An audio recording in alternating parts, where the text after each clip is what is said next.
ठीक है। परम पूज्य देवी जी, आपका दतिया धाम वृंदावन में अभिनंदन है, स्वागत है। जैसा कि आपको पता है, आप भी वृंदावन से आए हैं, तो दतिया को लघु वृंदावन धाम कहते हैं। और यहाँ जितने भगवान कृष्ण के मंदिर हैं उतने ही राम भक्तों के मंदिर हैं। यहाँ के राजा महाराजा राम भक्त हुए हैं, कृष्ण भक्त हुए हैं, रानियाँ भी हुई हैं। बस आपसे थोड़ा चर्चा करने का मन है। तो ये अभी 22 तारीख को राम जी का प्राकट्य उत्सव एक पूरे विश्व में मनाया गया। भारत तो खैर पूरा दीपावली की तरह सजा था। तो इस बारे में थोड़ा सा आपका क्या मत है, वो आपने कैसा महसूस किया?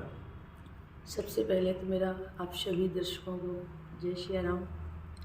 और मैं माता पीताम्बरा की नगरी में बैठी हुई हूँ। माता पीताम्बरा के चरणों में मेरा कोटि कोटि प्रणाम। और सबसे बड़ा सौभाग्य मेरा ये है कि मेरा नाम भी पीताम्बरा ही है। और मैं माता पीताम्बरा की नगरी में आई हुई हूँ। और ये माता की कृपा है कि मुझे मेरे गुरुओं ने पीताम्बरा नाम दिया है। और आज हम सब जो उत्सव मना रहे हैं, पूरे देश में एक लहर छाई हुई है राम मंदिर की उत्सव की। ये कहीं ना कहीं हमारे जो पूर्वजों ने बलिदान दिया है, आज उनकी तपस्या का फल है। वर्षों से हम लोग जिसका इंतज़ार कर रहे थे, 550 से वर्ष हो गए हैं। आज हमारे पूर्वजों की तपस्या पूर्ण हुई। और जो हमारे पूर्वज अपनी आँखों से नहीं देख पाए, आज हम वो सौभाग्यशाली पीढ़ी हैं। हमें गर्व है इस बात का। और हम सब भारतवासियों को गर्व करना चाहिए कि हम वो पीढ़ी हैं जो अपने राम जी सरकार को, अपने आराध्य भगवान को हमने उनकी जन्मभूमि में आज विराजमान होते हुए देखा है। ये बड़ी सौभाग्य की बात है। और जब मेरे राम जी को पता चला था, जब महाराज दशरथ उनको राज्याभिषेक दे रहे थे, राम जी को पता चला कि मैं राजा बन रहा हूँ, तो मेरे राम जी ने उस राज्य को स्वीकार नहीं किया। क्योंकि राम जी ने सोचा कि अगर मैं अभी राजा बन जाऊँगा तो फिर मैं जगत का राम नहीं बन पाऊँगा, मैं पूरे देश का राम नहीं बन पाऊँगा। मुझे केवल कैकेयी का राम या दशरथ का राम नहीं बनना, मुझे जन जन का राम बनना, मुझे घर घर का राम बनना। इसलिए राम जी वनवास गए।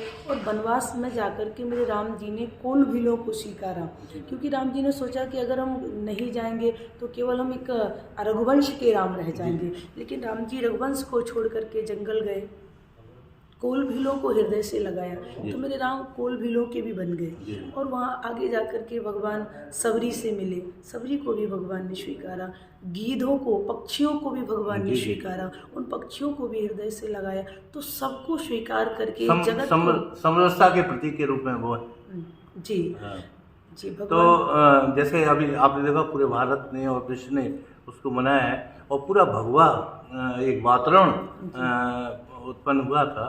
तो जैसे आपने चूँकि आप वृंदावन से हैं, तो वहाँ क्या स्थिति रही इस माहौल की, और आपने किस रूप में इस महोत्सव में शामिल हुई? हमारे वृंदावन में जो बांके बिहारी जी है ना, बिहारी जी को राम जी के रूप में सजाया गया था। पर 22 तारीख को मेरे बिहारी जी भी राम जी के रूप में थे। क्योंकि बाबा गोस्वामी तुलसीदास जी महाराज जब गए थे वृंदावन, तो वृंदावन में पहले राम जी का मंदिर नहीं था। गोस्वामी जी गए तो उन्होंने कन्हैया को देखा। गोस्वामी तुलसीदास जी महाराज के आराध्य श्री राम जी थे। तो एक बार वो मेरे बिहारी जी के सामने, माँ के बिहारी जी के सामने खड़े होकर प्रार्थना करने लगे। आप सब ने वो दुहा पढ़ा होगा, कहा कहूँ छवि आज की भले बने हो नाथ, तुलसी मस्तक नवत है धनुष बाण ले हाथ। तो जब गोस्वामी जी ने प्रार्थना की तो भगवान ने उस प्रार्थना को स्वीकार किया। और भगवान तुरंत कित मुरली कित चंद्र का कित गोपन को साथ, अपने जन के कारण है श्री कृष्ण बने रघुनाथ। तो कन्हैया रघुनाथ बन गए थे गोस्वामी तुलसीदास जी महाराज के ज़माने में। और दोबारा से आज 22 तारीख को ये पुनः ये दृश्य देखा गया कि मेरे बांके बिहारी जी राम जी के रूप में प्रकट हुए थे। उस दिन वो श्रृंगार था बिहारी जी का, वो राम जी के रूप में था। ये बड़ा सौभाग्य हम सब ब्रजवासियों का रहा जी। बिल्कुल, आपने बिल्कुल सही कहा। ऐसी घटना बुंदेला और राजाओं की भी है। राजा मधुकर शाह की रानी कुंवर गणेश अवधपुरी से ओरछा लाई अवध नरेश। मधुकर शाह जी कृष्ण भक्त थे और गणेश कुंवरी जो राम भक्त। तो ये पूरा वातावरण आज देश में बना हुआ है। तो आप ये बताएं, ये जो कंटिन्यू चलेगा और ये कहाँ तक हमारे लिए, मतलब सनातन के लिए लाभदायक है? ये सनातन के लिए, पूरे देश के लिए लाभदायक है।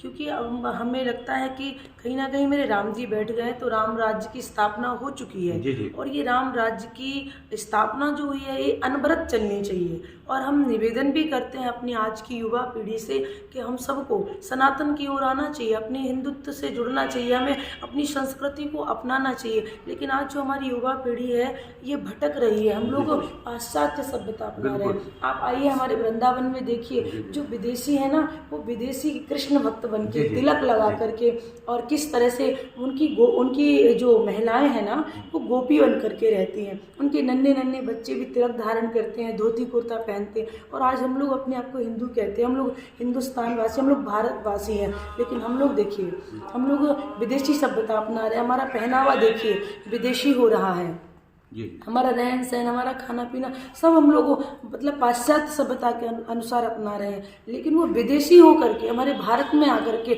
हमारी संस्कृति को अपना रहे हैं। तो मेरा निवेदन है अपनी सारी युवा पीढ़ी से, अपने भाइयों से, अपनी बहनों से कि हम लोग भी अपनी संस्कृति को पहचानें, अपने सनातन को पहचानें और इस सनातन की ध्वजा को कभी नीचे ना झुकने दें, इसको सदैव लहराते रहें।